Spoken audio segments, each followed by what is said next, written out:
Yeah. Peace, bless, love. Give thanks to that man above. You're now rocking with Mr. Uncommon. Hey, yo, what's going on, y'all? It's the Fresh Prince himself, Izzy Finesse. And the one and only, Jay Confident. Remember, y'all, be a leader. Let your experiences lead others to many wonders of the world. Let's go! I love it. Something simple, something light, something cool. Yeah. Keep it nice I and love simple, it. y'all. I love it. You know Well, what I'm you keep saying? forgetting, bro. Brought to you by Josh Pickup, by Josh's quotes. You know, Josh's pickup thoughts. Stay tuned for that one. Yeah, you already know. Also, if y'all tuning into this one, if you're a huge baseball fan, better yet, a Yankees fan, Yeah. this one is for you right here. So Oh, yeah. stay tuned with this episode, and don't forget to like, share, subscribe, and also catch us on Instagram at Xperience Pod. Also, check us out on TikTok, TikTok, where most of these clips will be on TikTok. Also, our audio clips are also on TikTok. Shout out to audio fans. Thank you so much for tuning in. We appreciate you. Thank you so much. Yes.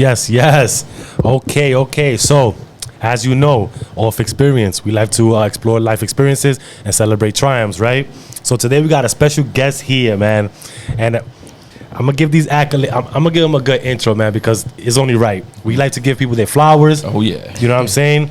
While they still here, while they could still smell them, right? So listen. Today we are thrilled to have a special guest as dedicated to his life. He has dedicated his life to the New York Yankees and its storied history. Tony Morante's journey with the Yankees began when he was just 6 years old, tagging along with his father, a longtime usher at Yankee Stadium. Born and raised in the Bronx, Tony's love for the Yankees and the stadium itself shaped his professional and personal life. Over the decades, Tony has worn many hats, from shagging balls during batting practice to becoming the head of the stadium's tours department. An author and an historian, Tony was inducted into the 2022 New York State Baseball Hall of Fame for his book, Baseball, The New York Game. How the national pastime parallels U.S. history. Even in retirement, Tony remains passionate about educating others and sharing his deep knowledge of baseball and his intersection with American history. Join us as we dive into an incredible journey of Tony Morante. Let's go. Round of applause for that one. Yes, sir. What's up, Tony? Tony, what's up, buddy? How you doing? I'm great now. You pumping me up, my God. A lot of good stuff. I can't follow. Hey, history writes right there, man. You the man, bro. You the man. When you look back and you're like, damn, Did I do all that? all those accolades, all those stuff, man. You know, it was a good run. It was a good, right? Yeah. Oh, yeah. Beautiful thing. Can't deny it. That's I beautiful. like that. I love that. I love that. And if you told me 20 years ago that I would be in this spot at 82, I would have signed up for it. Nice. I like that. I like that. I thought he was gonna go different with that. I would have never thought about it, but I like that one. Nah, God That's bless dope. you, bro. Yeah, Life's good. That's cool. All right, God so is good, man. God is good. we appreciate you being here, Tony. I mean, all the accolades that you've been through that Mr. Uncommon had actually expressed to everybody. But can you tell us about your childhood in the Belmont area of the Bronx? What was it like growing up there? Well, I grew up on 184th and Badgate, right around the corner from Arthur Avenue. And it's basically an Italian neighborhood, living about 4 or 5 blocks away from Fordham University. And we had the zoo and the botanical garden in my backyard. So I enjoyed that pleasure growing up, and that experience was my foundation. Yeah. So eventually I got involved with all 3 of those, including going to Fordham University, becoming an adjunct professor there, getting involved with the botanical gardens where I met my wife. Nice. So the history that I have right there in Belmont and Arthur Avenue specifically is pretty profound for me. Nice. You know, because I was able to give back to my roots. Nice. And that's the most important thing. So I have the book out right now, and I got involved with the book because back in 2011, there was a report that came out, the Nation's Report Card, stating that only 18% of our students were proficient in social studies throughout the decade. Yeah, that's And wild. that was alarming. It So is.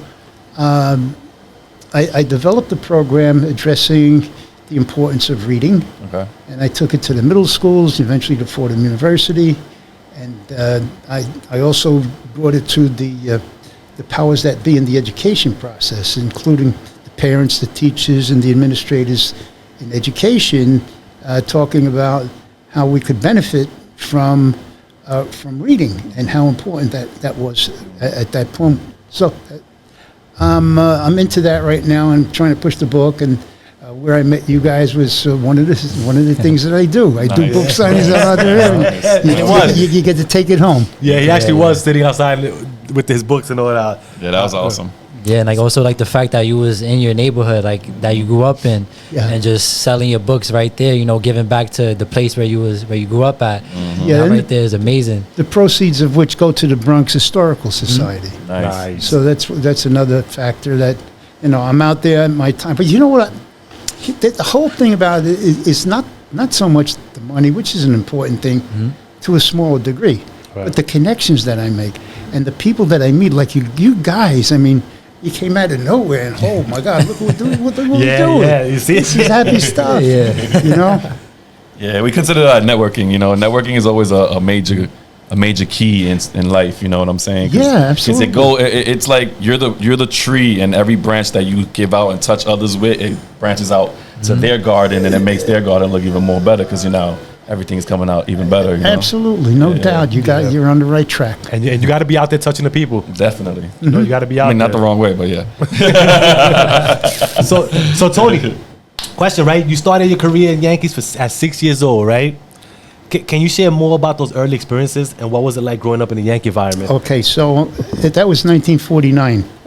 That bless. was a sparkle in my. Maybe your bless. dad wasn't. My mom wasn't even born at the time. She was born in 64, 63. Okay, so what happened was my dad became an usher, and the ushers at that time were allowed to take their kids, one or two of their kids, to the game Nice, without a charge. nice. So I would go there. Now, the jobs that the ushers had at that time were called shape-up jobs. Okay. So it was on a seniority basis. So that took like an hour or two. So once we got in, Yeah. my dad would go downstairs to get assigned, and I would go out to right field, where batting practice was going Yeah, on. yeah. There's nobody in the stands except me and a Nice. couple of other kids, right? Nice. So when the balls went into the stands, I was scrambling all over, and I was taking home 2-3 baseballs a game.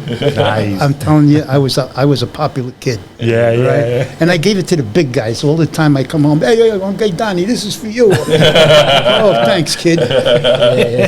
So that's what happened from 49 to 58. Wow, good And work. in 58, I'm 16, right? Right. And my dad says, hey, pal, you're coming up on the arm long enough. You're going to have to start earning it. What do you mean? You want to come to the game? You got to work for it. Oh, I don't want to work. So you want to go to the game? Here's an usher's mitt, pal. Oh, man. So that first year, 1958, was my first year in Yankee Stadium, right? And I'll never forget December 28th of 1958. Now, I know we got a lot of Yankee baseball fans here, but one of the greatest events in Yankee Stadium was the greatest football game that it was ever played. And that was between the Giants and the Colts. Okay. In 58, the sudden death overtime and everything. Oh, wow. History, see? I was crushed. I was crushed. And this is my first year on the job and everything. And I'll never forget that. I could tell you the whole Giant line, and we don't want to bore you with all that kind of stuff. But to me, it was such an impressive outing. So I stayed there, and eventually I went into the Navy a couple of years later. Okay. But before I got into the Navy, there was another thing that was pretty popular in my life. In 1960, Mickey Mantle was really popular. Okay. He was gaining in popularity, and people saw what he contributed to the Yankees. Now, keep in mind, in the decade of the 50s, the Yankees went to the World Series 8 times. Right. So they had a lot of good players on them, right? And Mickey was the heart and soul. Make no mistake about it. So at that time, if you guys ever realize it, they were allowed to leave the stands by way of the field. Okay. To go out to on 61st and River right, and get on the 4 line or the D train. Right. Instead of going all the way out there, what they were doing, once the game was over, and the games were usually over in the top of the 9th inning because the Yankees were winning. Yeah. So they're jumping on the field, and the players are coming off the field. Mickey Mantle was getting hounded. He got popped one time. Oh, wow. Yeah, so he called down for security. We didn't have a security detail. It was different back then, right? So they asked for the ushers, and they wanted to get some of the younger ushers that able to run out and meet Mickey by second base and form an echelon around him to escort him in. Right. And when I was asked to do that, I thought, hey, Mick, follow me. Are you kidding? My idol. That's cool. Oh, my That's God. cool. So that was Mickey. And then I went into the service a year later. I spent 4 years in the Navy, came back out, and resumed ushering. We had some great concerts there. I know we had a James Brown concert that was off the charts. Yeah. And then 1972, Yeah. the Fania All-Stars. Oh, I love it. Oh, yeah. Oh, my God. Mango Santa Maria, Eddie Palmieri, all these great Spanish band leaders were there. And that was the birth of salsa, okay? Nice. Okay. Now, salsa had come from Cuba in the early 60s. Yes. Now, as we moved into the latter part of the 60s, it was picked up by other Latino experiences and what they did. So what happened on this day in August, I'll never forget it, we had a concert at the Fania All-Stars, and I'm watching this whole thing unfold, and the sounds, oh my God, the fans were going crazy. Yeah. So towards the end, and we're getting near midnight, the fans started to encroach. Now, keep in mind that they weren't allowed on the field. Now they closer, started closer. climbing over the railing. They climbed onto the stage. They were on top of the piano. Oh yeah! And then the stadium manager turned the lights out. Yeah, because they were afraid of what was going to happen. Wow. I mean, what an event this was. Definitely was. So, but yeah, I'll never forget that. So I Wow, had- so they had all those all those events in Yankee Stadium? In the old Yankees. In the old Yankee Stadium, right? Yeah. Wow. Yeah. So, you know, you had the Beach Boys. You had other concerts there that were pretty good too. So that was my start. And then in '73, when Mr. Steinbrenner came into the organization, he opened up a group and season sales department, and I got in on that on the ground floor there. And then in 1979, on Veterans Day, I was asked to do a tour for the borough president of the Bronx and his staff. So I was just a kid and everything. I was asked to take a tour for people and speak in public, and I said, "Oh, no problem." Until I started getting calls from the people that were taking the orders for this special day on Veterans Day. Okay. And they would tell me how great it was coming and everything. And all of a sudden, I'm thinking, I'm going to be speaking in front of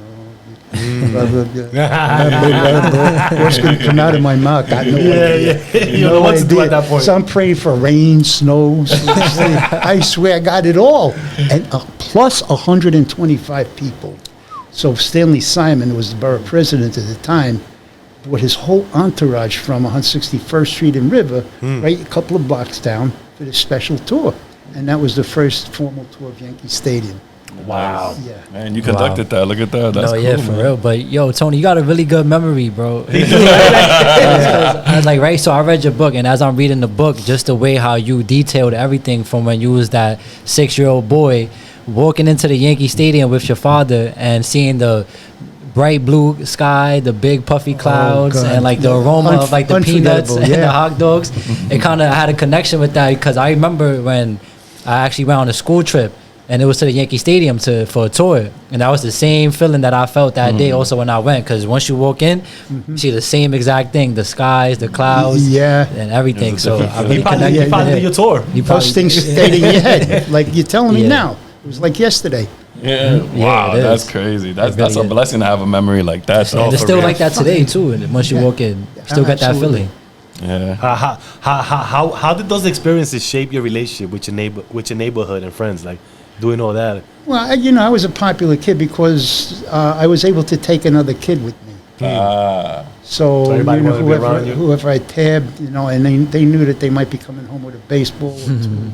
So you could imagine the popularity. Everybody want to be next to you. Yankee Stadium, Yeah. you work there. Oh, shoot, let's go. It was pretty neat in that era. Yeah. Yeah. And playing ball in the little leagues and everything like that. Babe Ruth League. Nice. Yeah. Before everything, what made you go into the service? Even before, while you was doing all that, like. Well, it was right after Gitmo of the Bay of Pigs. And I wanted to get more involved with electronics. Okay. But it didn't work out that way. I just didn't make it. Right. So I got involved with moving down to Norfolk, Virginia, which is one of the big bases, naval bases in our country. And then from there, I was transferred to Guantanamo Bay. Okay. During the missile crisis. And that was a pretty tough time because what happened was they took all the civilians off the base because stuff was going to break out. Right. And they were afraid of that. And so they took all the civilians. So we're just left with jarheads and swabbies, right? Yeah. And that didn't work out too well. But I was a base cop at that time. And, the fights that used to break out in the M clubs, because all you do, 15 cents for a pina colada, Oh, you chugging them down. Oh, God. You know what happened with that. Yeah. So that was a bad mixture. But I was down in Gitmo through that whole thing. Unfortunately, Kenny backed down Khrushchev, and there was no the big thing that came out of that, Right. But one of the things that was interesting was later on in life, I'll never forget, was the Yankees knew that I was a veteran and everything. So when we had a naval veteran at that, so when they had these commissionings of ships, they would say, "Tony, would you want to go down and represent us for the commissioning of the ship?" So one of the ships was the USS Bulkley. Okay. It was a guided missile destroyer. And they don't normally commission ships in New York. But the captain of the ship, Carlos del Toro, came from Queens. Bro, I swear the memory is crazy. Like, just throwing out names. Like, I'm like, whoa. I mean, these were memories that, how could I forget? Holy shit. Wait a minute. God So bless, here's man. where we're going with this. The name of the ship, John Bulkley, also was important. So when I went down for the commissioning, they had a big whoop-de-doo in the Plaza Hotel up in the penthouse overlooking Central Park, right? Oh, wow. Nice. And I'm on the chow line, right? And I got this beautiful blonde in front of me. She turns around and says, "Oh, hi, I'm Catherine Bulkley, and who are you?"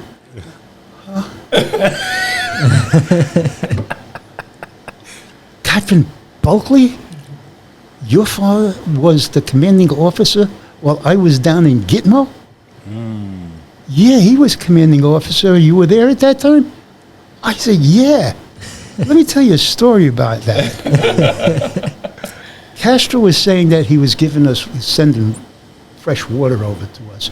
But we had a desalination ship out in the harbor, which was cleaning out the salt water and getting good water. Got you. So what Bulkley did, he got the construction battalion guys, the Seabees, and he had them dig a hole. And with the derrick, they pulled up this empty pipe, and he turned around to Castro on the other side of the fence and said, "Here's your fucking water." Oh, wow. Bone dry. I told this to Catherine. She was hysterical. No. Oh, my God. So, That's a bold man. That is a bold man. I mean, go tell Castro so that. from time to time, I was also at the USS New York, and more recently, I was at I was invited by the Secretary of the Navy to be part of the commissioning of the USS Cooperstown. Nice. Really? Because he remembered me, Carlos del Toro, the guy that was captain of the ship back in 2001, right after 9/11. He's the guy who never forgot me. And I get a letter from Washington. "Tony, we'd like you to come to..." Holy smokes. How great is this? That's awesome. That's So I went down there. First off, I went down to Washington. He invited me down. Then he invites me down to the commissioning of the ship, Pier 88, in July year before last, right? Okay. All right. and he's got the whole pier full of people, big whoop-de-doos and everything. And he's introducing it. And I want to say hi to a good buddy of mine, Tony Morante. He called you out. He called you out. How nervous were you when that happened right there? No, I just, all I could do was stand up, you know. My God, it was just. Sweats and all that coming out. There was, you know, a lot of good moments that, you know, that I could recall like that. No, that's great, That's man. good, And man. like I said, the memory is. Oh, yeah. Wow. So even going to the Navy and everything else, when you came back home, how was the Belmont area when you came back home? Has it changed throughout the year? Yeah, it was changing, and it was changing not to the better. Because when things are in transition, it's a rough patch. Yeah. Okay, so my dad and my mom had divorced a few years prior to that. So it was just me in the house with my mother and my sister. Okay. And I saw what was going on in the neighborhood. There was an influx of the Latino population taking over where the Italians were. And it was a rough time, so I had to move them out because stuff was happening on the streets, you know. So I moved them up to Yonkers. I stayed there with them for about 3 years, and I said, you know, I can't do this anymore. I'm a single guy. And if I'm going to go out and bounce and, you know, have fun downtown, Got to be the Bronx. I got to get back to the Bronx. Yeah. And I did. So the progression was, so the family started to move. They went from the Bronx to Yonkers to Mohegan Lake to Mahopac to Carmel. Just kept it going up. They kept on going up. I said, when are you going to hit the North Pole? Then I said, so you know what? I stay in touch with them, but being that I have so much in being part of the Botanical Garden now and Fordham University and all that, my roots are still here. My wife passed away a few years ago. I got a big house. Sometimes it gets too big, you know. And 2 cats. 2 cats.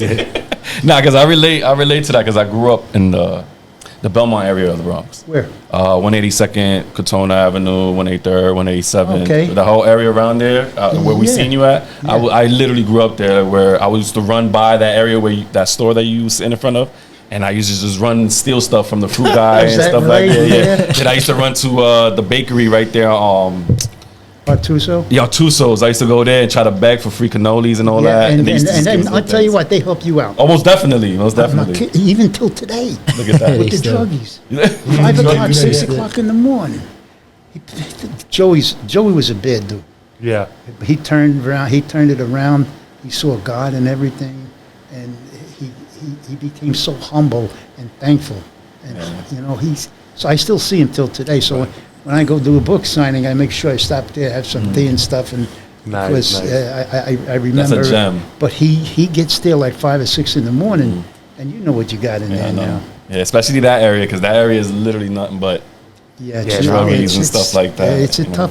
tough. Yeah, I could imagine. That's why that's why it's shocking to me that to actually see you sitting there in the midst of what's really going on in that neighborhood and accepting it, you know, and the change is so dire that you'd be like, damn, it's hard to accept it because you see different things happening, drugs and murder and things like that you're like, how can I really take in all this at my age? You know what I'm saying? That's why it's shocking to me that you're still out there, you know.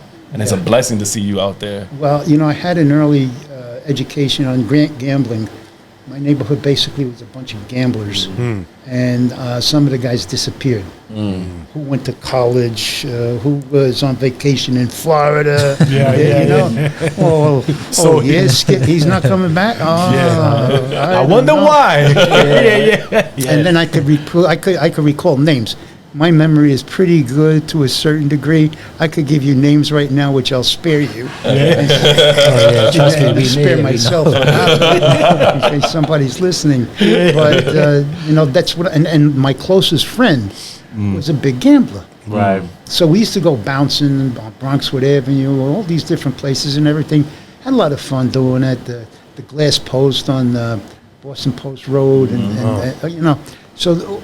And every place that we went, we just had a lot of fun. Right. But what was going on, my friend was putting in bets. and then he would run into a hole. And to fill the hole, you had to borrow some money. So if you borrowed $50, you had to pay 70. Yeah. You had to pay the VIG.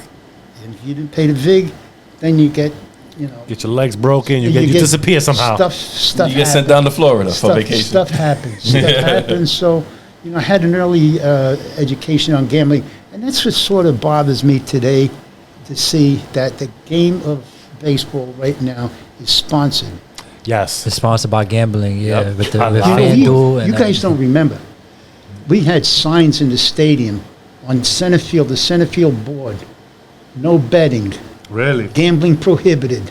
Okay, and all through, and I could talk to you for the rest of this whole scene about gambling in baseball, going back to the middle of the 19th century when baseball was coming around, Tammany Hall, and going all through the time Black Sox scandal.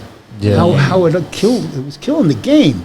And how Babe Ruth helped save it, and then segregation, integration, stuff like that. But the gambling part of it is all of a sudden it's here. I got to turn the volume down if I'm watching a Yankee game. I can't listen to this stuff. It just Now it's so popular. Remember, everything's capital, right? So I mean, which we had that back in the days, anyways. Underground.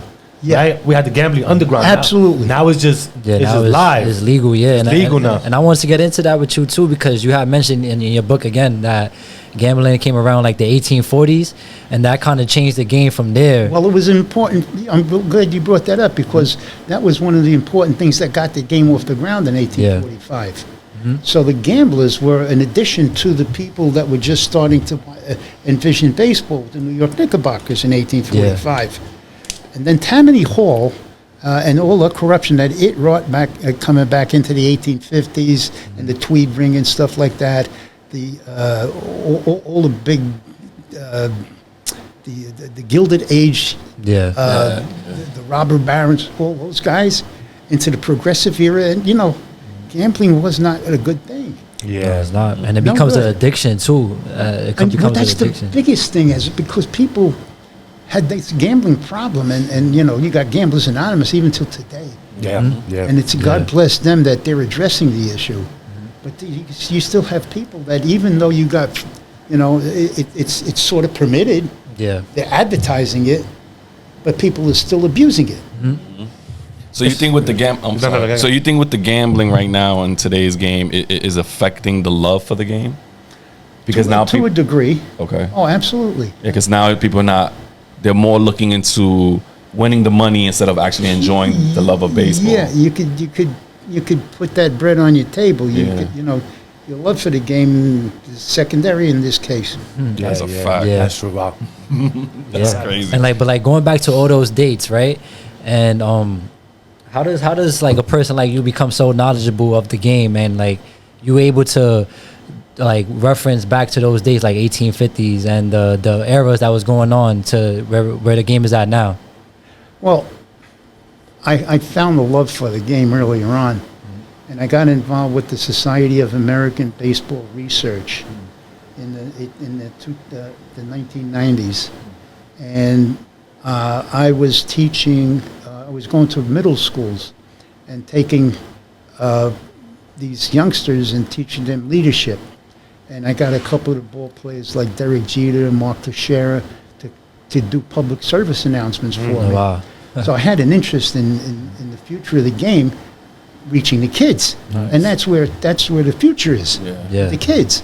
So from that, and then eventually, what I mentioned a little while back is how we got involved with moving on into Fordham University and like that. But I think that the game itself right now is resilient. It's going through a rough time. But it's been a part of my life. And then you ask me how I'm involved in it, it's been part of my life. Yeah, I know. No, yeah, because reading your book, it was definitely a lot of information in there. And I seen that when it had first started in New York baseball, it was actually called the Gotham Baseball Club. Yes. Yeah, so I was reading it, I'm like, oh, this is good. Is that I love to hear this. So as I'm reading it, I'm like, wait, Gotham, and now I started thinking of Batman, the Gotham City. So Yeah. I'm starting to think, I'm like, wait, is that where like whoever made Batman got Gotham from? Because also in the movies, like when you see Gotham, it kind of looks like New York. It is, So I put two yeah. and two together. I'm like, oh, okay, so that's where it probably came from. Gotham was actually a bastardization of Goat Town. Yeah, Go Town. And that was introduced by Washington Irving around 1908, and then he was the guy that wrote the first history of New York. Wow. He was asked by the New York Times to write a history because up until that point they didn't have one. What happened was earlier on, a few decades prior to that, there was a big fire in the city on the Lower West Side of Manhattan, and it burned all the records. So they didn't have any records of the history. Wow. So they asked Irving, who was a prominent writer at that time, to do History. a history of New York City. Wow, that's crazy. And besides that, another term that was synonymous with New York was the term Knickerbocker. Knickerbocker, okay. Knickerbocker was one of the first teams after the Gothams. They were an offshoot of the Knickerbockers who introduced a set of rules in 1845, and still till this day, some of those rules are still in effect. Yeah. Yeah. Yeah, it's funny you say that because I was going to ask you too. So you think the no shave clause will ever be lifted from the Yankee club? The no shave clause, because you can't be. You have to be clean shaven to be. You know, now you're coming into a territory where Because I know even as you as an usher, you had to be clean shaven. Yeah. So it comes to one guy, Oh, really? George Steinbrenner. Really? Oh, I thought it started before him. Nope. And I'll never forget. We got a story here. So he came to the Yankees. He came to the Yankees in 1973, and he purchased purchased Yankees from CBS with a consortium of 13 guys.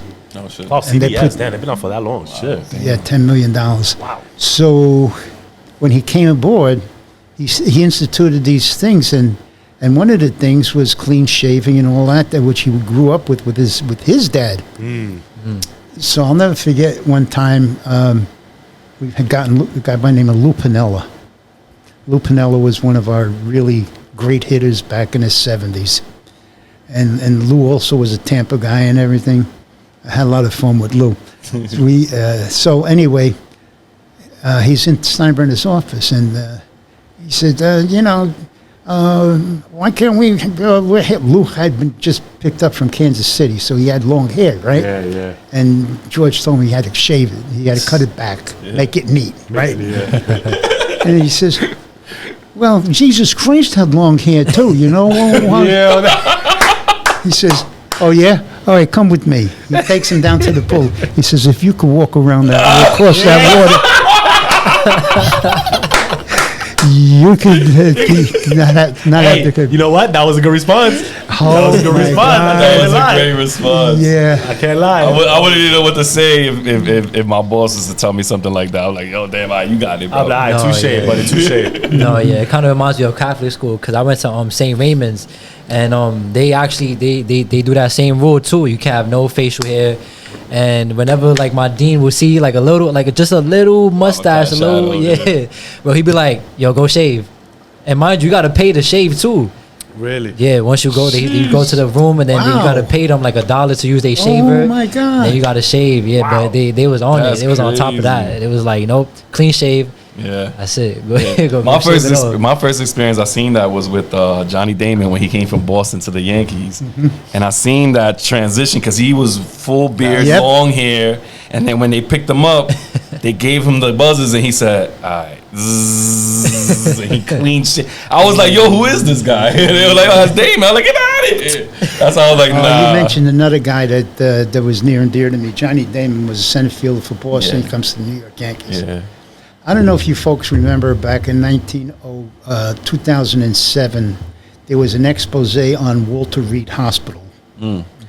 It was horrible. It was showing the deplorable conditions that Walter Reed Hospital was in. It was on 60 Minutes, prime time, Sunday night, right? And I'm looking at this, and I'm saying, well, I'd been a vet, and I was sensitive to the issue, even though I never saw action, I see these guys and girls coming back that getting banged, that were banged up, and going into this situation here. And I said, oh shit, we can't let this go. We got to do something. So the Wounded Warrior Foundation, I had known. I thought it might be a good idea if we did something special for the Wounded Warriors on a special tour. So this tour, I would take some of the Wounded Warriors, take them on the field, the dugout, the clubhouse, the press box, and then I would take them behind home plate during batting practice to get some signatures, shake hands with the ball players. Joe Girardi was so great to me. He used to come out of the dugout, Tony, you know. I tell you, I could mention a whole lot of names here and everything. The guys that really stepped up, came over, signed, knowing what was going on here. These guys and girls that paid their dues, and at least we're showing our appreciation for it. That's nice, man. That's really dope. Damn, Tony, you've been around. Man. So so in your professional life, right, revolving around the Yankees in various roles, what were some of the most memorable moments for you as an usher and head of the tours of department? Well, I could think of the most wonderful moment I had on a tour was with Nelson Mandela. Whoa, Okay. Let's drop a bomb for that. Wow. Okay. Yeah, so the media department used to call on me to take people out to Monument Park because that's where our history lived. And I was a historian, the historian, right? And I said, I got the call, Tony, could you come out to Monument Park? Yeah, sure, okay. Yeah, I knew it was about a tour, so I get out there, and they introduced me to Nelson Mandela. Nice. And here I am, walking around with Nelson Mandela on my arm, talking about Yankee history and everything. Wow. Somebody asked him, who's your favorite ball team? Pulls out it. I am a Yankee. Oh my God! Are you kidding? Nice. That was about the most famous. I met a lot of people there. Nah, but that one right Nah, there. that's definitely monumental. No, for sure. yeah, of course. And like him even pulling out a hat and putting it on, like, I'm a Yankee. Like, I feel like growing up in New York, like in the Bronx, like you just born into knowing what the Yankees are. Who the Yankees are. Cause I remember being like 5 years old and I'm going to the YMCA. And their uniform is based off the Yankee uniform. You know, you got the NY logo. They give you the Yankee hat. Nice. So from there, I already knew what the Yankees were. And then from there, I just started liking the color, you know, the navy with the white. And, you know, it's an amazing hat. And it just represents New York. Like, you could go anywhere out of town and people could tell. Not only out of town, but around the world. Yeah, around the world. It's Yeah. the most famous Yes. sports logo in the world, In the world, yep. bar none. And the I team love did this it. hat. Jay-Z didn't do that. The team did that, y'all. The team did that. No, y'all Oh, love this I hat. love that Empire. Jay-Z Empire. with Alicia Keys, man. Yeah, New York State. I love that stuff. I get cranked up. Hey! I go down and I put that thing on and Put it on. Let's go. he come walking up. Oh shit! That's dope. That's cool. No, yeah, this hat is definitely legendary, though. I love Yeah, it. that is. Love it. I could wear this hat with anything. Yeah, I made it more famous than the Yankees. There you go. There you go. There you go. That's why I said that, because I wanted to make sure that the Yankee team did that, not Jay-Z. But my Tony, which era of Yankee history do you find the most fascinating? Fascinating.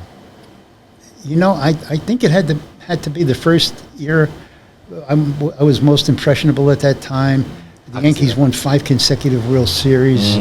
They had the greats, Yogi Berra, Whitey Ford, Mickey Mantle, Phil Rizzuto, Bill Skowron. You know, you had such a great team there. Nice. And being that, you know, Mickey was my idol and everything, and eventually having to do things with him. I think I was more impressed with that first year. And as I said before, you go to a World Series 8 out of 10 times in one decade. That's saying a lot. Yeah. Yeah, you know. That's a huge accomplishment right there. And you keep saying Mickey Mantle, right? Because every time you say Mickey Mantle, I mentioned this before, like A Bronx Tale is like one of my favorite movies. right? So when he mentions Mickey Mantle's my idol, right? Sonny tells him, but has Mickey Mantle ever thought about paying your rent? And he's like, no, not really. He's like, so why the hell you think about Mickey Mantle? I was like, damn, he shut me down as a kid when I was like, because I looked at Mickey Mantle just by looking at the movie, like, yo, Mickey Mantle must have been like one of the greatest. You know what I'm saying? Like, I'm gonna look up to this guy because this little kid looked up to him in the movie. But when he said, does Mickey Mantle pay your rent? And I was like, damn, he doesn't. So a Bronx Tale, like, so every time I hear Mickey Mantle, I always think about a Bronx Tale, how they idolized him. Chaz. Yeah. That was a great. Chaz still he comes around the neighborhood a lot. Oh, yeah? Yeah. Yeah, Chaz Palminteri. He's like one of the He's greats. still around though, yeah. Oh yeah. But he actually got a podcast of his own too. I'll be tuning in sometimes, and it's Is funny that right? too. Yeah. And it's funny too because I watched the Bronx Tale and I always think it's based out of 187, but it really wasn't. Yeah. It wasn't even filmed in New York. No. Yeah, it wasn't. So that's But the layout looks off. But the layout looks cool. I think so. I think it was in Queens. I think Astoria. It's story, right? Astoria, I knew, yeah. it was in Queens somehow. But the layout looks so like 187, like the St. Mark Carmel Church and everything being there. I was like, wow, it looks so like the same. Yeah. Yeah, I love that movie. That's like one of my greatest, man. It does. It does. So now I want to get into the book, right? Because you author baseball, the New York game, right? Right. How the national pastime parallels U.S. history, right? What inspired you to write this book? As I mentioned before, when I saw the Nation's report card come out stating that that our 8th grade students never surpassed 18% proficiency in social studies in the decade starting in 2011. Wow. That was shocking to me. Right. So I got permission from the Yankees to design a program that would help introduce baseball through the New York Yankees, and I got teaching reading Right. through baseball and how it paralleled American history. So the events that coincided with American history, going back to Manifest Destiny, 1845, 1849, the Gold Rush, the Civil War, and the important part that baseball played in American history. During that time. Well, not only during that time, up until today, still, Right. it's part of our history. It's part of our culture. Our popular culture is embedded with baseball history. Yeah. Yeah, so that's how I got involved with it. And the more I read about it, the more fascinating it was to me, because here I am, I'm leading a program of a historical program, introducing the kids to history, baseball history in that. Started out working with PS 83 over in Morris Park. Oh wow! Shit. I went to that school. You went to that school. You did? Oh, my kid Yeah, I went to went that to school. that school. I'll bet I could tell you teachers if I pop some names at you. Uh-huh. How about Rosemary McCora? Makora. How about Linda? What years were you there? I was there like from That's a better way to go. like from I think it was 2012. It's like no matter of fact, it was 2009 to 2015. Yeah, I was there. Brandon Machino. Yeah, I know him. He's Yeah, the Mr. principal. Machino. Yeah, he's the principal. He's the principal. Yes. Yeah, I saw him at an Italian-American function. No, yes. There's a lot of Italians in there. My best friend, I met my best friend in there. He's actually Italian too. That's cool. Okay. Yeah, We that just whole did- area, Morris Park. I grew up there, so I'm. Oh, I got news for you. Yeah. I am going to be the deputy grand marshal. Nah. Morris Park. Really? Wow, it's such a small world. I swear, it's crazy. That is so fire. I Deputy was Grand invited Marshal. to be the deputy grand marshal. And as a matter of fact, I was speaking to the people yesterday because a friend of mine had an antique car, and I was telling him about it. He says, "Could I get my car in the parade?" I said, "Let me find out." So I called the lady, and I said, "My friend wants to bring his car." She says, "All right, let me talk to the person that's running that division." And I said, so she comes back to me and says, "No, you can't go in that car. You're going to be on the float. You're going to be with the." I didn't want to be on it. I'm just talking about my friend. He just wanted to bring his, but that's going to be on October 13th. I'll definitely be there. You'll definitely be there. Yeah, definitely. October 13th, Morris I'm Park, definitely and gonna be there. that used to be a big Italian enclave years ago. Yeah. We just did a pizza event over there for the PS 83. Yeah, You did. Yeah, we gave away Give pizza back, to yeah. second graders to give back for the podcast. You and know, stuff. oh my God. And I'm looking to do something really special with them. I reached out to, Really? to the vice president yesterday, Okay. and I didn't get a response from her. Okay. I mean, we could probably connect it with We that. got a couple connections. We got it. in Yeah, there. yeah. We could Like, definitely. it was a real success that day. A lot of kids enjoyed us and stuff like that. Oh our my presence and God, stuff this, like that. this was the school that I started out with. Yeah, look at Wow. So I'm giving Wow. something back. that. Yeah, nice. Yeah. So what did you want to do with them? Like do your whole like the history type stuff that you're doing, or like what are you trying to do with them? Like, You know what that is? no, I'm trying to see. What, Cash. okay. I wanted to establish a scholarship. Oh, nice. We can't let that out, though. Oh, I mean, you know. Yeah. Yeah, I'm not ready to let that out. Don't let it out. Yeah, right. Because I spoke to I didn't speak to I spoke to somebody who really loved the idea, but she wasn't in position to pull the trigger. Okay. But when I talking about the 2005, when I started the education programs, and I would take them, PS 83 was the school that I started out in, Wow. right? Nice. So I want to give a little back to how my roots came about and why I'm here today. I want to say thank you. That's fucking beautiful. That'd be dope. No, listen. Yeah, we could- After this, we could talk more about it, and then we'll connect you with somebody. we can Then. connect Yeah. you with somebody. Oh, yeah. That'd be for dope. sure, That's dope. A scholarship too. Like, who wouldn't want to proceed something like that? Yeah. You know what I'm saying? Like that's dope for somebody to get that to go to high school or something, Yeah, right? because Like, there are kids out there that have that not well to do at all. yes. You're right. And that are struggling, but if they're worthy of it, Yes. for whatever reasons, let them have it. Yeah, Yes. that's just Yeah. that's just a little push right there that they need. Absolutely. yeah, Yeah. that's dope. And it don't take much from their side. You know what I'm saying? Like, Yeah. Oh, Tony. Yeah, absolutely. But you know what? Let the chips fall where they're made. right. now. Yeah. But you know what? You know why the chips are falling? Because you came on this platform and we literally know people there. So that's where how Oh, the you chips do. are falling. You know what I mean? Which is a dope thing. It's God's blessing. Like, that's dope that you actually want to do that. Yeah. Yeah. And if we can help out with that, yeah, hell yeah, we can. It'll be do a it. blessing from us too, man. Hell yeah. Oh, my God. Hell yeah, no, for sure, So man. you guys are hooked into Morris Park. Yeah. We got somebody in the school, like. Yeah, we know somebody. With Patricia and Joe and Yes. Patricia's. Yeah, Patricia. Patricia's. Emilio's. all Okay, the- so I spent 10 years there. Oh, wow. Did okay. you? Oh my God. It's Morris Park area, y'all. Listen to this. So I'm living on Colden Avenue Okay. after I came back to the Bronx. Yeah. After I left Yonkers, my mother and my sister, they were planted. We had a lot of friends and family in that area.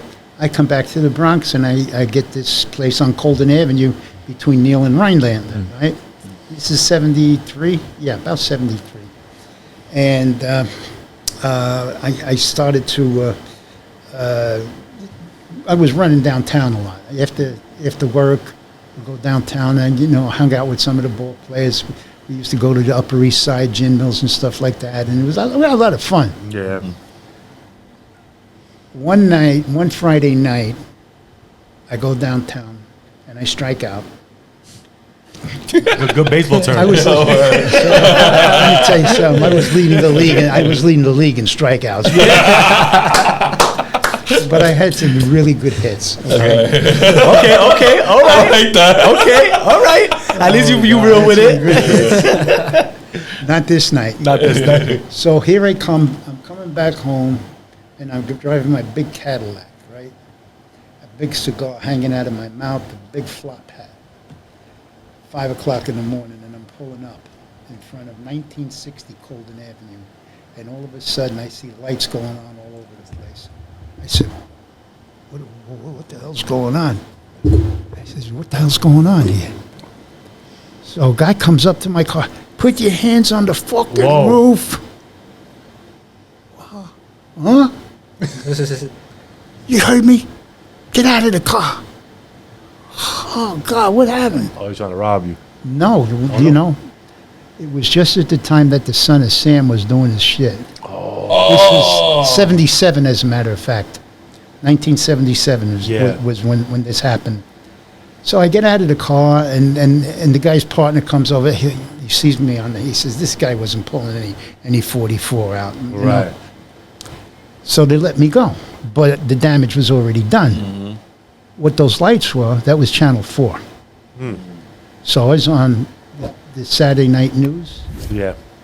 I started getting the calls the next day and the following days. I started seeing these guys with these long coats coming into my office in Yankee Stadium. Mr. Morante, yeah, we're from the Queens Detective Unit. Can we ask you a couple? And Brooklyn came, and Staten Island came, and the Bronx came. And, you know, it was a bad thing because now my parents are getting calls. We weren't listed. Yeah. We were listed in the phone book. The yellow page. Who just talking about And that? they started getting calls and everything. And I was accused. They thought I was the son of Sam Get the fuck out of here. Holy shit. because I had the same hairdo that he had. That was in his first composite. I had an afro. That's crazy. Yeah, and because they couldn't find the guy, Yeah. but they had no leads. So they were showing the people that they were out there doing things to try to find the guy. And they come across a guy like me, and I was prime target for him.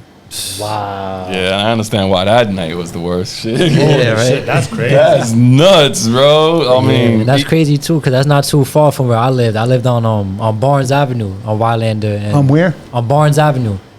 Oh, okay. Barnes Avenue between it was Rylander and Bronxdale. Yeah, so that's where I grew up right there. damn, that's crazy. I would have never It's like such a small way. Such a small Son world. of Right? Sam type shit is different. That's crazy. That's wild. That's the shoot. Yeah. So right. So I know, like you was trying to you intertwining the baseball with history and all that, right? But you also mentioned that you struggled with history in high school, right? So how does that come about, right? Because It was. like, how did you turn It that was struggle brutal. into a passion? Pretty much. It was brutal. So I was going to Bishop Dubois High School on 152nd in Amsterdam. Okay. All right, and I failed history, Yeah. and I had to do it in summer school. Okay, I wasn't a happy man. I don't think anybody. Okay, is. I failed it again in summer school. Yeah, Wow. it was. What was the biggest horrible. struggle on history? Like, It was boring. okay. It was just flat out boring. You know what's funny? We were just talking about the car, right? Like it's weird how when you're young, you don't get interested in those type of things. When you get older, it's like, wow, Look, that's crazy. today I'm the vice president of the Bronx Historical Society. Okay, so I came a long way Yes. from failing in Bishop Dubois and then Taft Summer School. So, That was hard cheese. That was hard cheese. But you know what happened? When I had a course in Fordham, there was a special elective that said we're going to do some tours of New York and stuff like that. And I needed some extra credits. I said, well, let me take a shot. How big could this be, taking a stroll around New York and stuff? And it was basically about the Bronx. And I met guys that I know until today. Dr. Gary Hermelin, he's still the chief executive officer of the Bronx Historical Society. I speak to them regularly. I'm speaking to them today, as a matter of fact. Nice. And I'm saying, now from what you asked me, all through the years I was building up, and when I started the tours, I had to give history of the Yankees and history of the game, and then get involved with the Society of American Baseball Researchers, and then being honored a few times because of the historical background. So history had become, how important it is. If you don't know your history, then you're doomed to repeat it. Definitely. That's a fact. yeah. That's a fact. You know, right. so history to me is what I'm all about today. Yeah, and cool. I know you had told us before when we first met you that you're doing this too because there's a lot of like just immigrants coming up here that don't really understand the history, Absolutely. right? So talk about that a little bit, like Well, how sad is this? yeah, These people can't understand English. How do they Right. can understand American history? right, So I'm still trying to get the book translated into Spanish. Yeah. Okay, this is big. Yeah. And I'm running into people, some people, oh yeah, all right, and that just don't pan out. I know you. I'm just trying to make sure, and I'll never stop trying to meet the people, the powers that be, that will get this book translated into Spanish. And another one is Japanese. Now, okay. don't forget, That's true, let me Japan. remind you of something. In 1882, Professor Henry Wilson went to Japan teaching English, American English in Japan, Right. in Tokyo. And he introduced the New York game of baseball. Baseball is Japan's national pastime. Yeah, they love baseball. Yeah. They love And then I had the chance to hang out with Hideki Matsui, who Nice. came here and meet some of his people and everything. I was doing tours for some of the Japanese media. Wow. One day I had about 50 Japanese people, none of who spoke English except for the interpreter, right? So I'm standing up in Monument Park on top of the wall talking about the numbers, the plaques, and retired, and the monuments. And after it was over, people were coming up to me, could I take a picture with you? Could I take a picture with you? And I'm puzzled because I didn't know what this was all about. Right. So I asked the interpreter, you're a big star in Japan. They know you from TV. You used to do tours with the people from the media. Nice. Oh my God. That is so It dope. was hysterical. How do you feel when somebody tells you that from another country? Oh God. Overwhelming much? Yeah. Bring it on. Yo, what? I would have felt that way too. Like, Oh, y'all know me? Like, Yeah, but so to answer your question, to get involved with it and the understanding of it, yeah. that's the most important thing. And it's my background, Yeah. and I built on it, and I'm here today because of it. because of it, yeah. And because of what Mr. Steinbrenner, I got to introduce a name here. Once again, Mr. George Steinbrenner, who in 1998, I saw some things that were going on with the tours at that time, and I wasn't happy. And I thought that I had to get out of the group and season sales department to devote more time on the tours because the tours were starting to grow. I had advanced them from just the schools to the public. Now we got public tours running. Oh, So gotcha. now we're getting revenue coming in, and the revenue is going to the Yankee Foundation, which is a 501c3 part of the organization, nonprofit. Okay. So I'm doing this stuff, and in 1998, I go up with a complaint to Mr. Steinbrenner about what I saw, what some of the people were doing as far as the tours were concerned. And I had a one-page memo, and you don't give more than one page to the boss. Okay, yeah. Right? Okay. And I knocked on his door. Dad, come on in, Tony. Okay, I go in there and I started my spiel and everything. And he says, well, you're doing a fine job down there in the group and season sales department. The Mets are coming close to us, but you keep up the good work.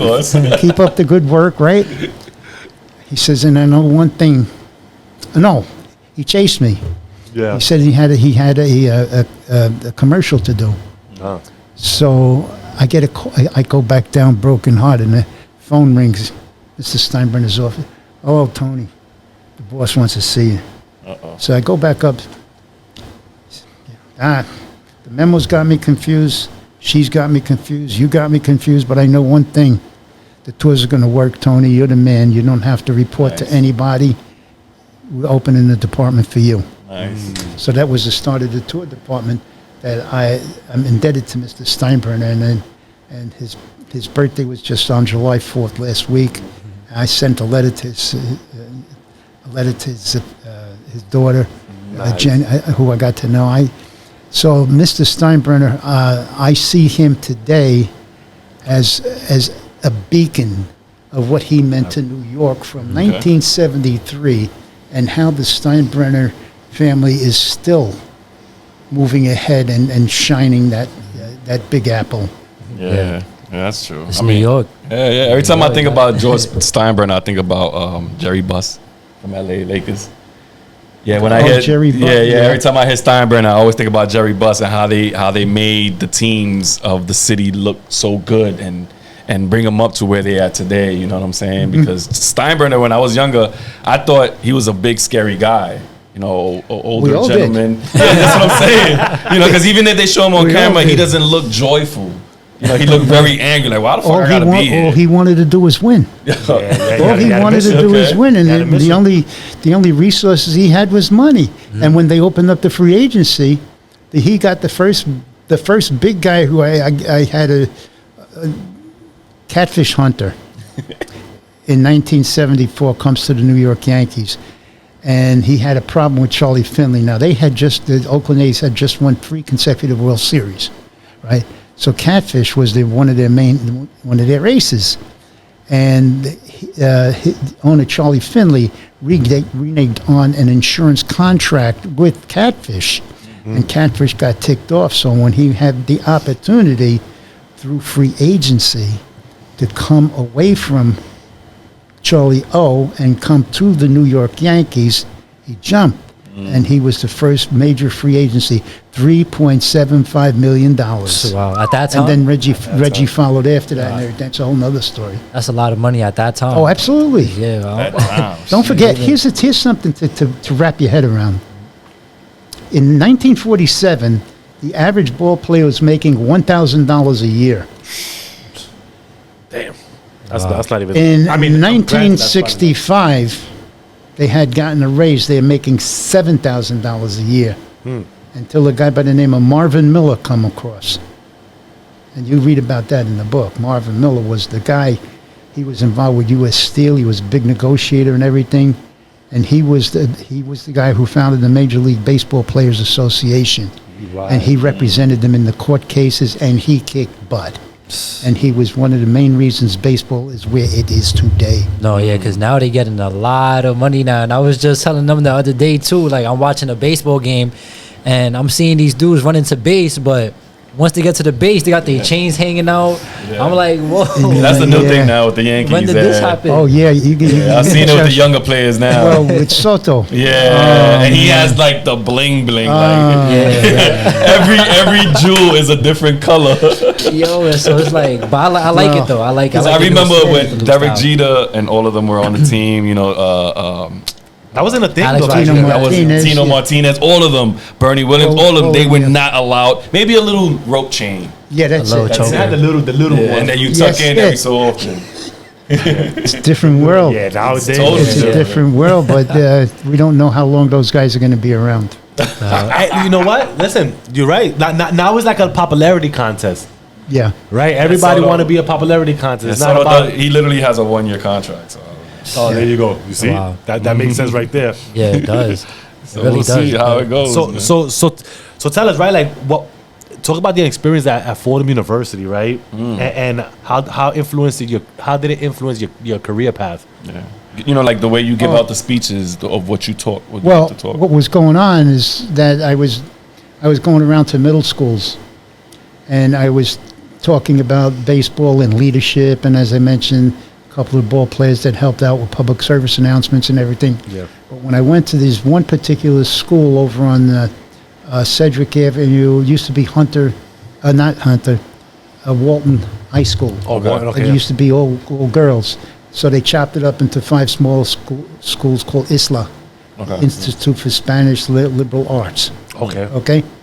So when I went there, a friend of mine, who happened to be Italian, but he's Spanish at heart. Yeah. He spoke Spanish fluently. Nice. And he invited me to come over and speak to the kids. So I took my PowerPoint presentation, went over to the school, and they would hook me up with a different class, and I would do that from time to time. But what was going on is every time I showed a different slide, the teacher had to translate it into Spanish because 70% of the school could not speak English. So didn't it behoove me to say this book's got to be done in Spanish? Yeah, for sure. It's because, first of all, these people coming across struggling, number one, and not to even know the history. To have them get a little jump on that. Yeah. To get this something that they could understand. Yeah, at least, right? Yeah, at least, yeah. Yeah, because baseball is becoming like a national everywhere. Like, even the Spanish league out in the Dominican Republic, Puerto Rico, and everything like that. Like, your book, it would be great for Spanish readers to read just a little history of what's going on over here. It really is. Because I've been seeing a lot of kids, No, yeah, it is. And, like, even going back to your time, right? You had stickball. So was that kind of, was stickball like a? Nah, stickball was like- even before us. That was way before. That was us. way before, right? Yeah, no, Okay, so you had stickball. on Batgate in 184. I remember it. That was Yeah. part of that. Yeah, And then- stickball. It was And good then- stuff. And then before stickball, you had cricket, which is the reason why they made baseball, because they were saying that cricket was too boring, too slow. Yeah, okay.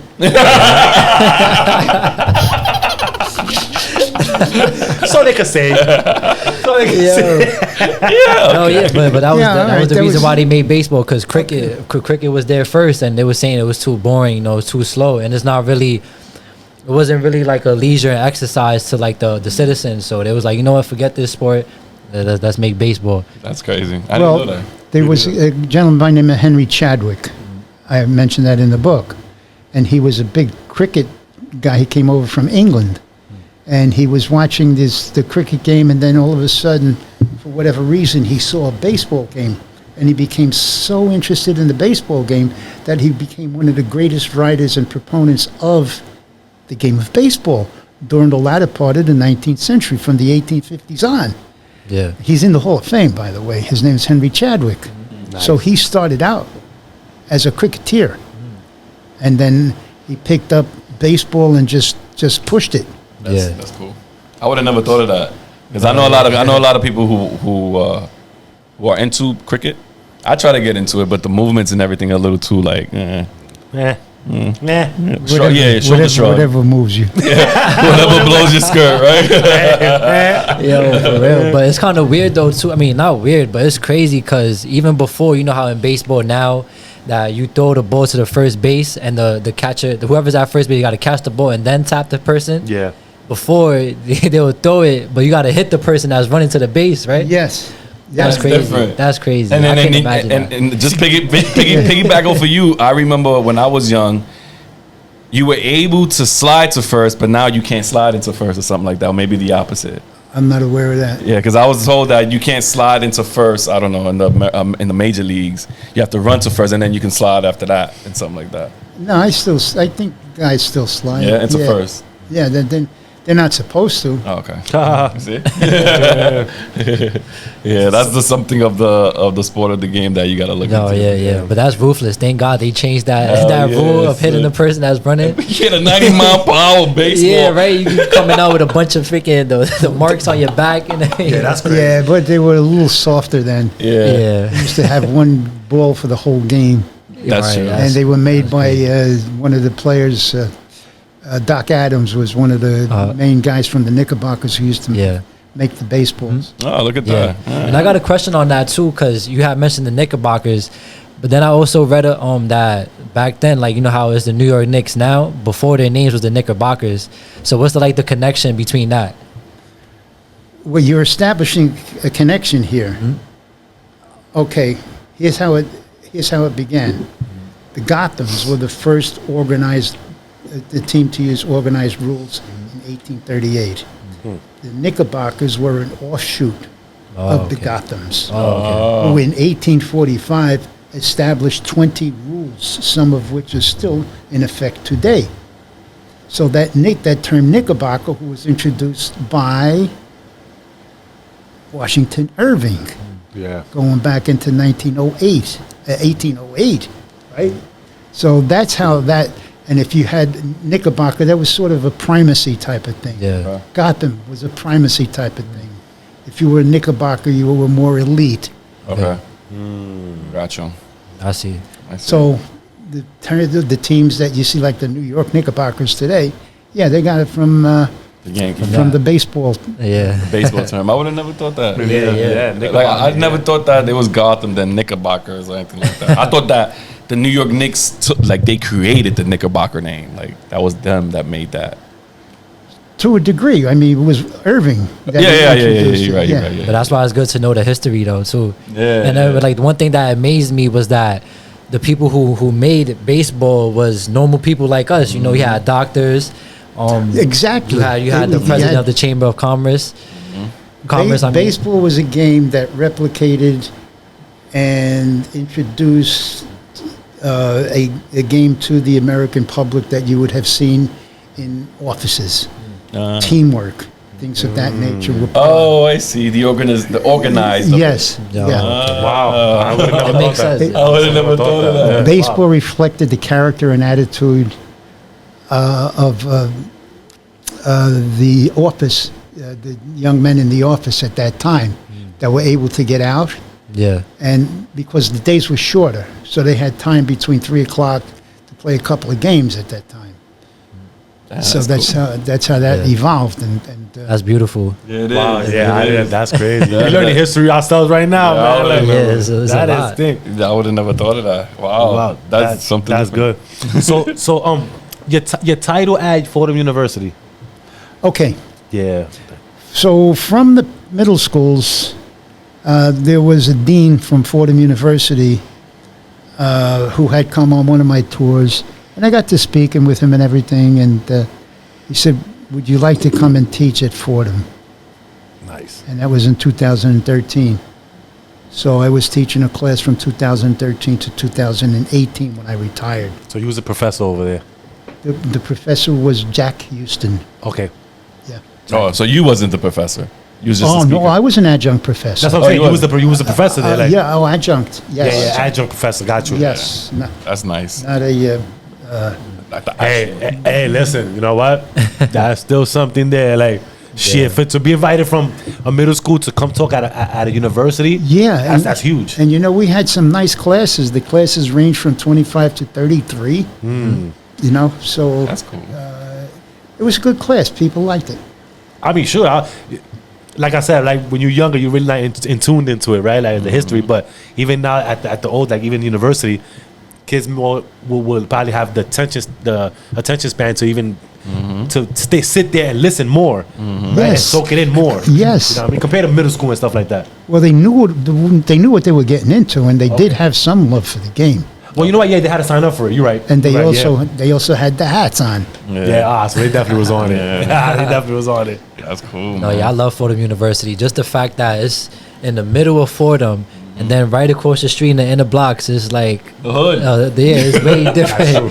That's true. It's way different. Well, It's way that Belmont was an important area to the development of the zoo and the botanical garden, Yeah. because all the immigrants that were coming over basically were coming into Ellis Island. They would go to the lower part of New York City, down in Little Italy, in downtown. Then they would move up to East Harlem. Yeah. Okay, and then that became overcrowded. Then eventually the subway brought them, the 3rd Avenue L, okay, brought them up to 183rd Street. And they got off there, and they built this enclave of Italian American. And it was, at its high point, it had 45,000 basically Italian American people in it, right?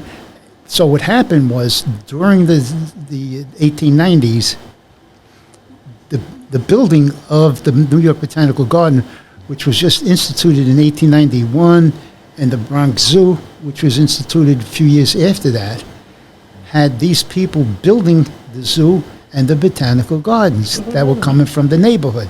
Oh wow. So there's a good connection there. Yeah, yeah, Look at that. Belmont built the zoo. yeah. I would have never. I thought somebody just decided, like, let's go into a room and built this space here of animals and stuff like that, and and look, the botanical garden, we got more space. Let's just put flowers over there. I didn't think that the community thought, like, look, we can make this happen for us. Well, the powers that be thought about that, and they had all of this talent, because basically the people from Italy were in construction. Yeah. So they made major contributions into building the zoo and the garden. And I'm still a remnant of that, because I do a tour of the garden every Sunday. Nice. And I talk about the history. But Yeah. That was I swear that was my next question. Like, I know you also the giving the tours and all the botanical garden. How did that develop an interest in that area, and what did you enjoy most about those tours? Once again, it's about the connections that you make with people. Because it's different. Botanical garden, like now, how do you mix that tour with your not personal, but I guess like the history and all that, from baseball, to American history into the botanical garden, right? How does that all connect together? Well, after I retired from the Yankees, I said, I got to go back home. and home to me was the garden. So my wife passed away in 2015. Okay. So I left the Yankees in 2018. I was approaching 75 at the time. I said, you know what? Let me go. Right, it's time to go. You had a good run. So I said... It took you a while to retire. 70 yeah, something? well, you know... Love what you do. Yeah, it has to be. So what happened was I went to the garden and I went on a tour. And I felt, oh my God, this is great, because I was a docent from 1985 to 1993. In 1993, the impact that the garden had to me came full bore here. Okay. So I'm doing a tour of the conservatory, and I had 12 or 15 people. And I'm talking about palms from different parts of the globe and the palm court in the conservatory. I don't know if you're familiar with that, but you got to get there and check it out, right? And I'll do the tour. Okay, yeah. No, I want to actually take my my daughters and all that to go. Yeah, one of those days on Sunday that you go. I'm gonna get it. We're gonna talk more. Like, I want to definitely take them to do the tour with you. Absolutely. Yeah, for sure. So what happened was, I said, I'm going to follow the tour guide around to see, reacclimate myself to the tours. And I saw this rock, and she was standing there talking about everything, the trees and the forest and the plants and bop, bop, bop. And I'm saying, she's not talking about where we're standing right now. So that was all about geology. And I said, you know what, this was another component that maybe I could do. And I introduced the geological aspect to the garden powers that be. Wow. And they gave me my own tour. Wow. I like So that how geology had a big effect on the garden and everything. So what happened was in 1993, when I was doing this tour, I went from the palm court, which was where the big dome is, okay, to the next house. It's the lowlands rainforest, right? And the lady that was standing next to me in the palm court was gone. So after Mass one Sunday morning, I said, I'm just going to go to the garden, because I just love being there with just the squirrels and the birds. Right. And sitting there. Like, I see this lady coming, walking down the path. And it's early in the morning, so it's only about 9 o'clock. I said, don't I know you from someplace? She looks at me and says, I don't think so. She got closer. I said, yeah, I know you. You walked off my tour 3 weeks ago. Why'd you walk off my tour? That's remembered. She was hysterical. Yeah. We got married 2 years later. Wow! God bless Tony. That was wild. That was the twister. 20, I didn't see That that was a coming. twist, bro. I did not see that coming. After I'm going down the bad road, working the bar, flooring the door on Right. Frenchie's on Tremont Avenue, all that stuff and everything. I meet this woman that just... Wow. From there, everything. I can see the connection now. Yeah. Now I see the connection. I like that. That's Wow, so cool. that was a twist, a plot twist. I That didn't was even a see real that plot going. twist and a half. Yeah, that was good stuff. She gave me... I had a good run with her, really. That's good. And if you would have told me that I was going to marry a Jew...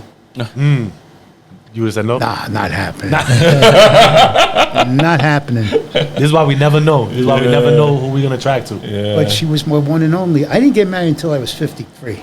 Wow. So I was running high and hard. Hey, listen, And for you me to living your settle life. on the Jew, I had no answer for this. Yeah, I got to go with it. yeah. She's the best thing that ever happened. It only to me. felt right. Nice. God bless, man. God bless, That's man. dope, bro. 57 years you running these streets out here, Tony, man. You real, man. was a bad boy out here. Yeah, Straight shooter. we'll just skip that part. Yeah. We're not here for that. Yeah. The 80s. That was the 80s. Yeah, but I got I wouldn't say myths, but two things that I kind of want you to clear up, right? So two things that I heard was that back in the day, when the Yankee Stadium was on the other side of where is it at now? Old Yankee. Yeah, the old Yankee Stadium. That when Babe Ruth used to hit a home run, it would go all the way over to Polo Grounds. Is that true? I figured, because I'm like, yo, there's no way this boy is leaving the stadium, going over the river into Polo Grounds. There was, That's there was crazy. nobody that had ever hit it. There was nobody that ever hit a fair ball out of Yankee Stadium. Mickey Mantle came close in 1963 off a pitcher by the name of Bill Fisher, who happened to be a coach for the Tampa Bay Devil Rays at that time. So he was the guy that coughed up the shot that Mickey came within 18 inches of leaving the park entirely. Wow. Batting left-handed, hit what they call a facade. It's a freeze. 18 inches from exiting the ballpark. Wow. And this thing, they showed diagrams of it, had it on radio and had it on TV, not radio. Yeah. So Tampa Bay comes into town, and I knew that Bill Fisher was their pitching coach. And I said, I got to go talk to that guy, find out how he felt about coughing up that tremendous shot to Mickey Mantle. So I went down to the visitors' clubhouse, and I see him sitting on a bench, and I go over to him, Bill, hi, my name is Tony Morante. I just want to ask you a question. Yeah, sure, Tony, what is it? How do you feel about coughing up that shot that Mickey hit that almost left the stadium? Yeah, you heard him there, bro. He looked at me with this deadpan face. He said, Tony, that ball had to be coming in pretty fast for him to have hit it that. Oh, yeah. Oh my God! Fast or slow? Totally deflected it. That's funny. Oh God. And also another thing too was, like, I heard that those buildings on the concourse, right? Once you go up from on the concourse of the Yankee Stadium, is it true that the baseball players was living there? Yes. The Grand Concourse Hotel was built mainly because of what Babe Ruth was doing, and he was attracting a lot of attention in 1923. Okay. So he came to the Yankees in 1920, and he turned the game of baseball around. Now, up until that point, you had World War I, which was just over, a really sad time. You had the Spanish influenza, which killed over 60 million people. Wow. You had the Prohibition.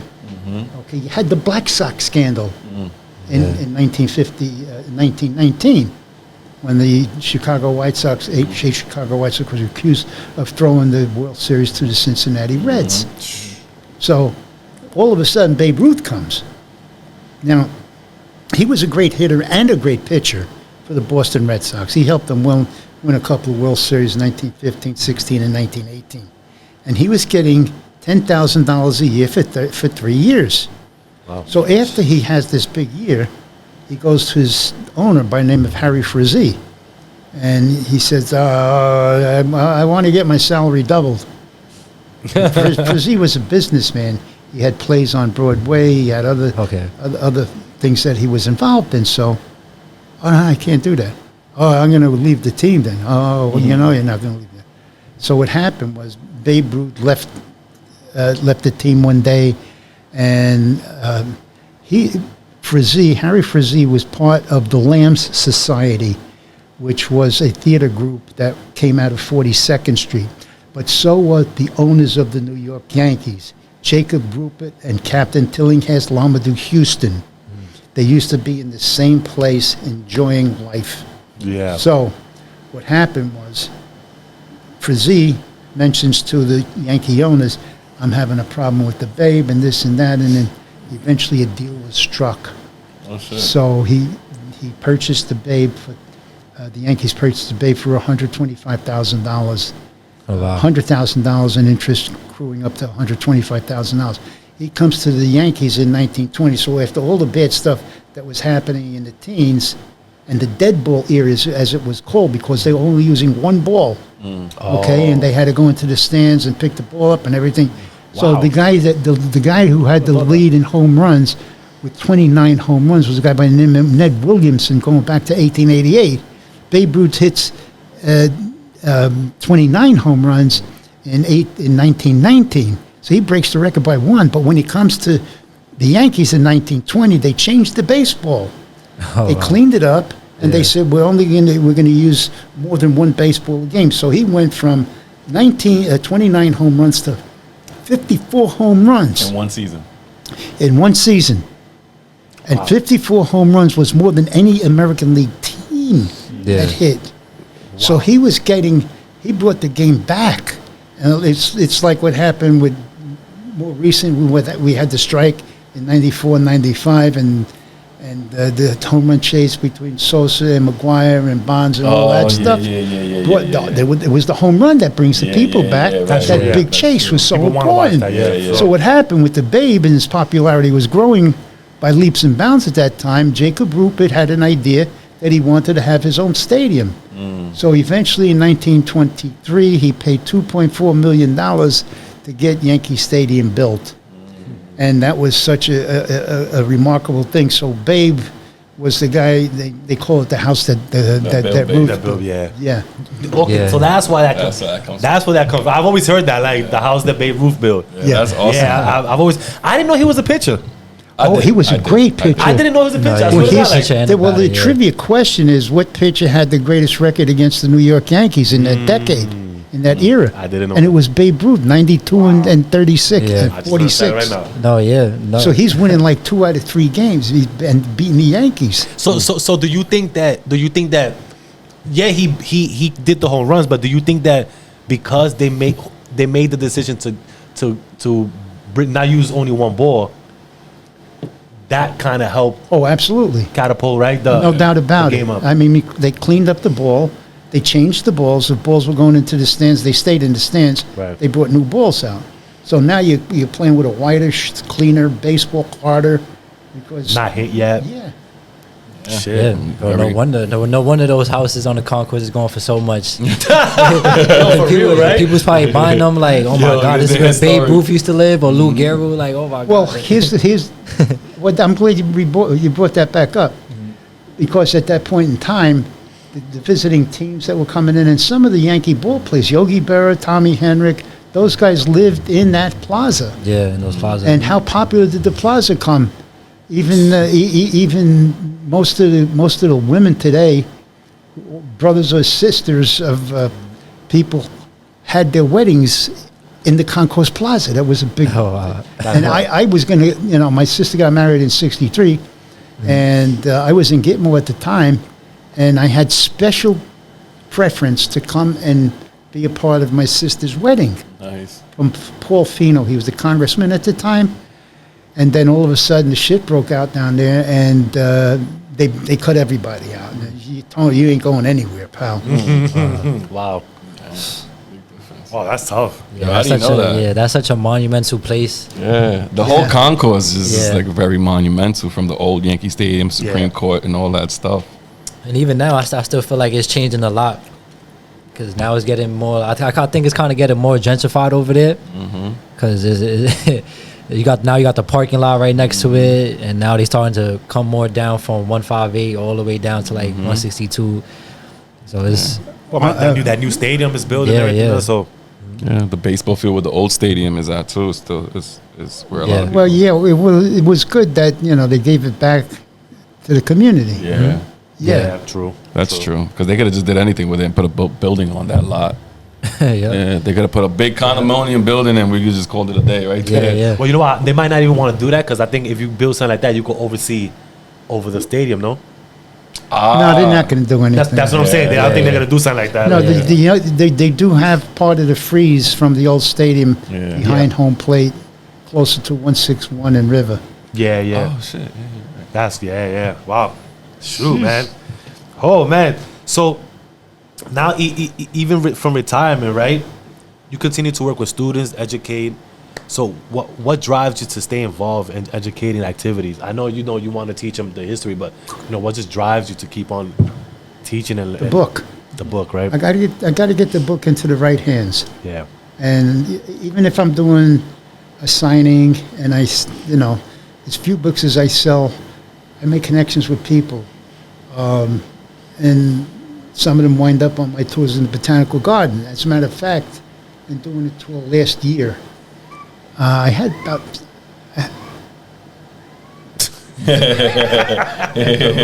Just a bird. Just Oh. a bird. a bird.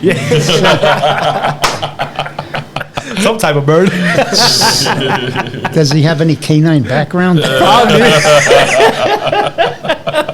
Oh my God, that was crazy. Oh my God, yeah, that sounded weird. That sounded pretty That weird. was Like, crazy. that sounded pretty weird. Like, oh my God. Oh, okay, where So were we? the book, like the motivation, like for the book.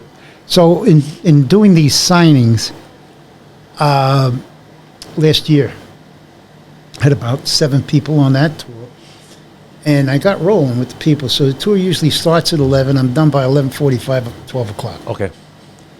This tour lasted from 11 till 12:30 Right. because I was just rolling with the people, and I don't stop them.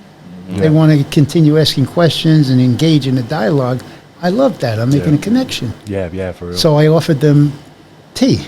yeah. So we went to the cafeteria there and by this visitor center, and we sat down and had tea. And we're going back and forth and everything until 4 o'clock. Wow. Damn. Okay. One of them was a teacher. One of them was with Con Ed.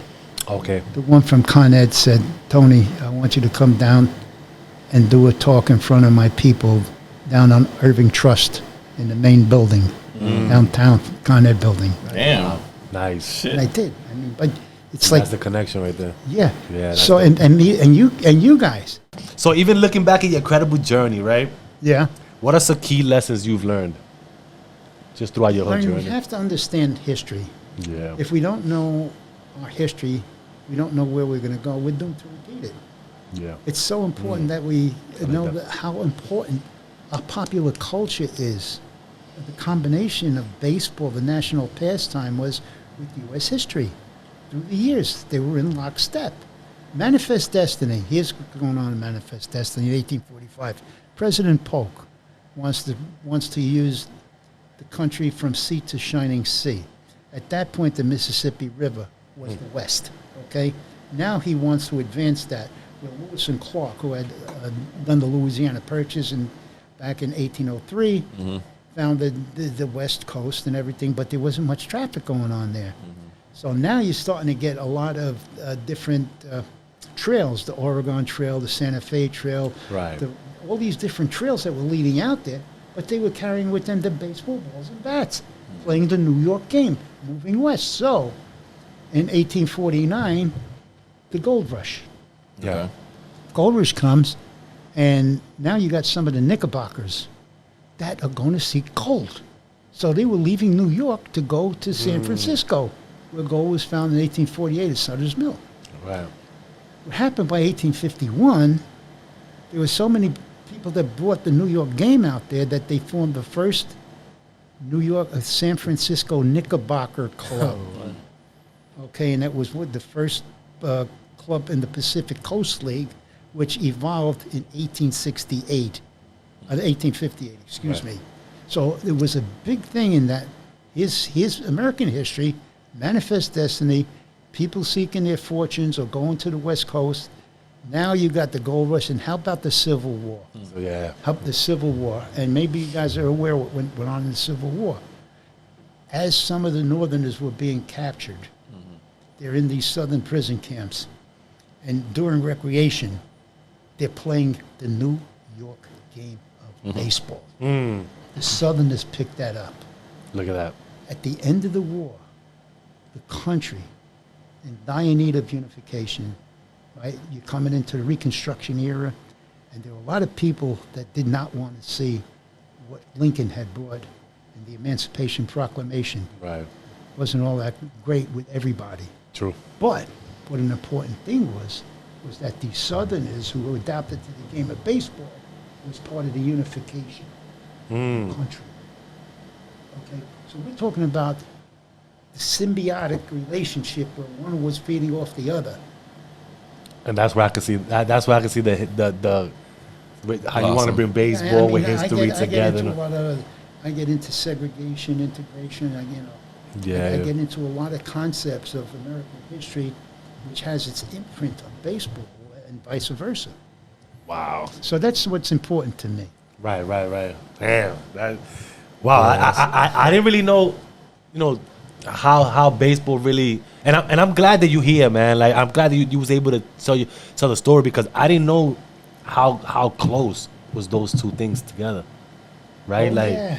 and now that I'm hearing all this, I'm like, wow, like it's something to even pass here to advance and educate yourself more into. Oh yeah. You know what I'm saying, right? So Yeah. it's like, and like this, like there's even certain individuals too that was playing baseball during that time, and it was kind of rough for them, like Jackie Robinson or Sammy Sosa. You know, they was dealing with like a lot of press feedback. You know, and Roberto Clemente, Clemente playing in Pittsburgh and all that stuff. It was tough, yeah. And like statistically in your book, you had said that there was about I think like 17% African Americans and back then in the 90s in the MLB, and then now is actually it dropped and it turned is more Latinos in the baseball league. Latinos are now 30%. It used to be in the 80s. It was Negroes with 30% and the Hispanic with 7 and 8%.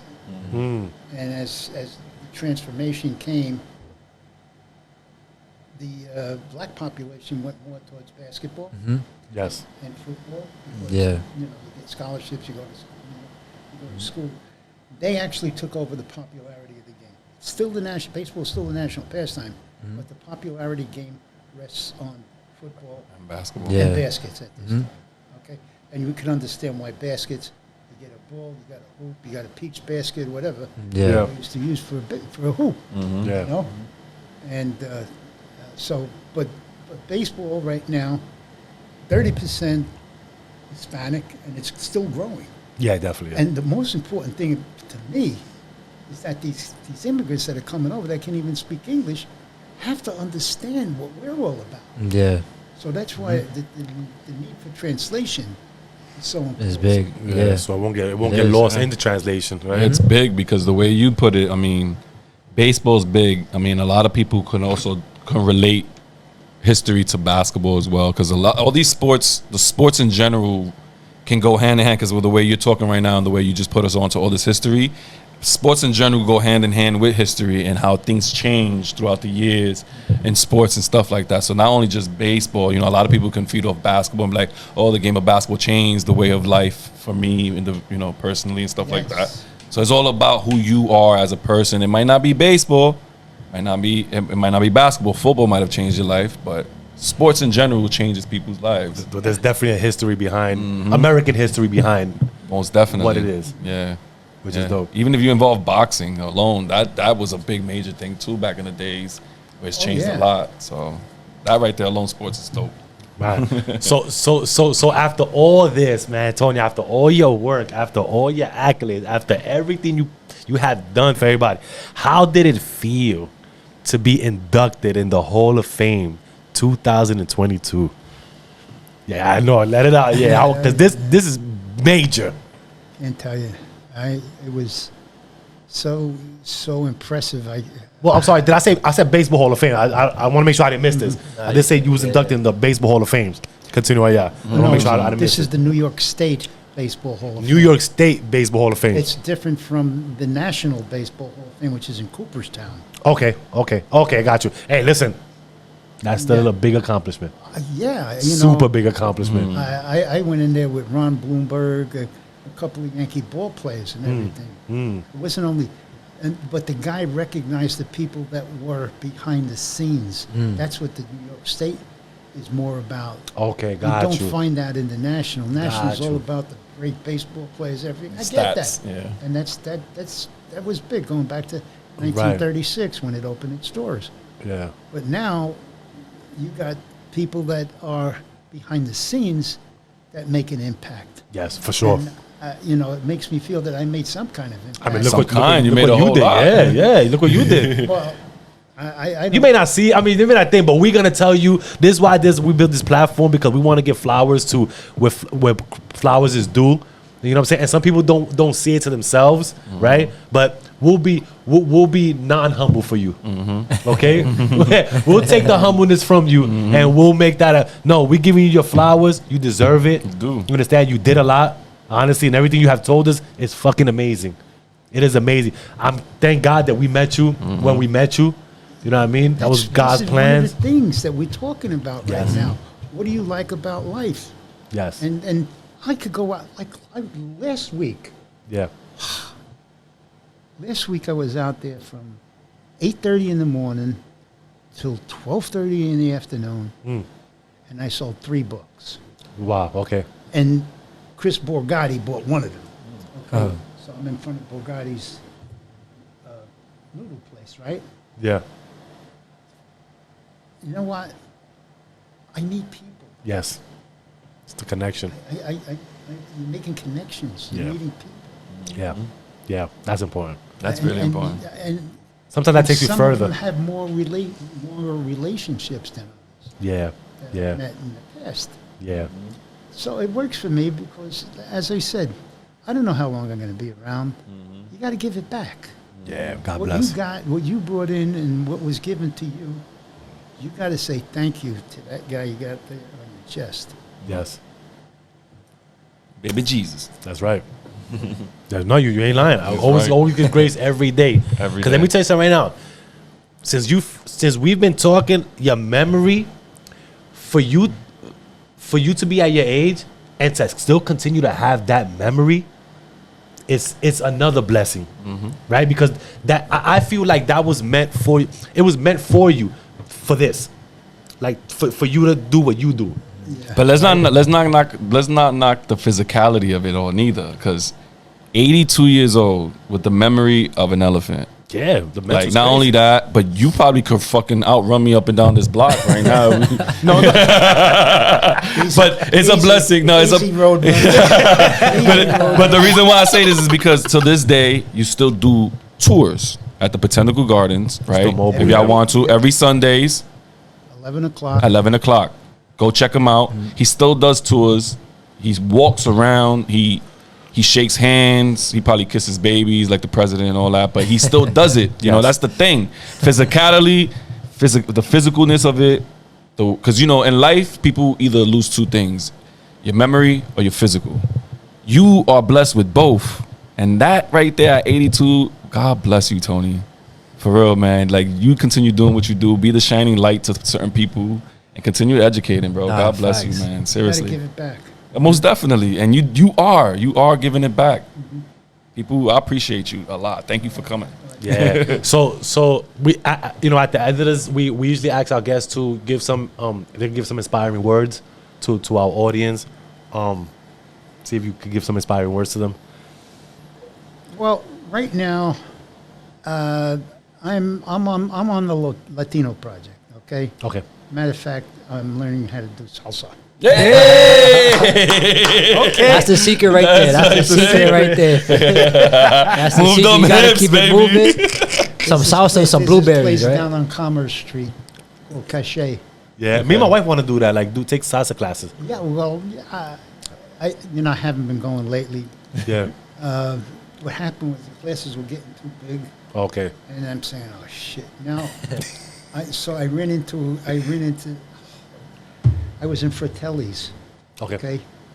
And I'm having lunch with a friend of mine, and I see a whole crowd of people on the other side, and that was it. There was nobody here there, and every once in a while I would see one of them get up and walk by, and I'm watching these legs. Hey, definitely a leg fan. So I asked the maitre d'. I said, Anthony, what the hell's going on over there? Oh, that's a dance studio, Fancy Feet Dance Studio over on Allerton Avenue. Fancy feet, yeah. My daughter went there. Oh, so now when the third one comes out, I jumped out of my chair. I said, excuse me. Do you do salsa? Yeah, we could do salsa, but yeah. Oh, I said, well, I introduced myself and everything. She shook my hand, which her hand was still wet from the, you know. I said, what's your name? She said, Brittany. Oh, my God, Brittany. Oh, my God. She tells me that she's part of this Fancy Feet on Allerton. Yeah. So you might want to do something on that because it looks like it's really entertaining. It's got a lot of kid stuff. and My everything. daughter went to that. She was doing ballerina in that. Oh, okay. Yeah, she So did. anyway, this was 2 weeks ago, and when I went there to sign up, Yeah. they said, Tony, no, they didn't say Tony. They said, she's not here right now, but she'll be back in 2 weeks. So it's right about 2 weeks now Okay. that I got to reappear here. I got you. Yeah. And You get I, those it's salsa not dance. only salsa, but all the current things like you go to a wedding or something. Yes. And I used to do good Lindy and everything like that. Yeah. And cha-cha and mambo and stuff. Nice. But yeah. Nice. But I haven't done it in so long. Yeah. And my big feet flop over each You gotta other. shake the rust, though. Just shake the rust, though, Tony. A little Just shake it bang, off, man. Yeah. And let me tell you, again, at 80 years old, like you still dancing salsa, man. You better, God bless you, man. Go ahead with your best You self. better go ahead, man. You know what I'm saying? So Tony, thank you, man. Well, I don't know if you was giving you inspiring words. I don't know if you're the inspiring words to the audience.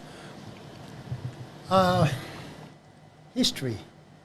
It's all about understanding our history. I think we've got to know where we're going. And if we don't know where we came from, we'll never find out. So I like I that. think that's the most important like message that. that I could bring. I like that. I like that for sure.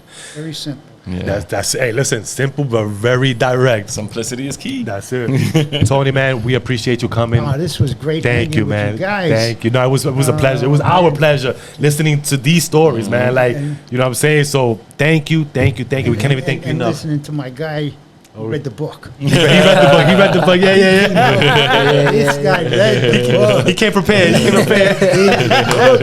I'm gonna continue reading it too because I was fascinated by it. I was like, yo, this is an amazing book.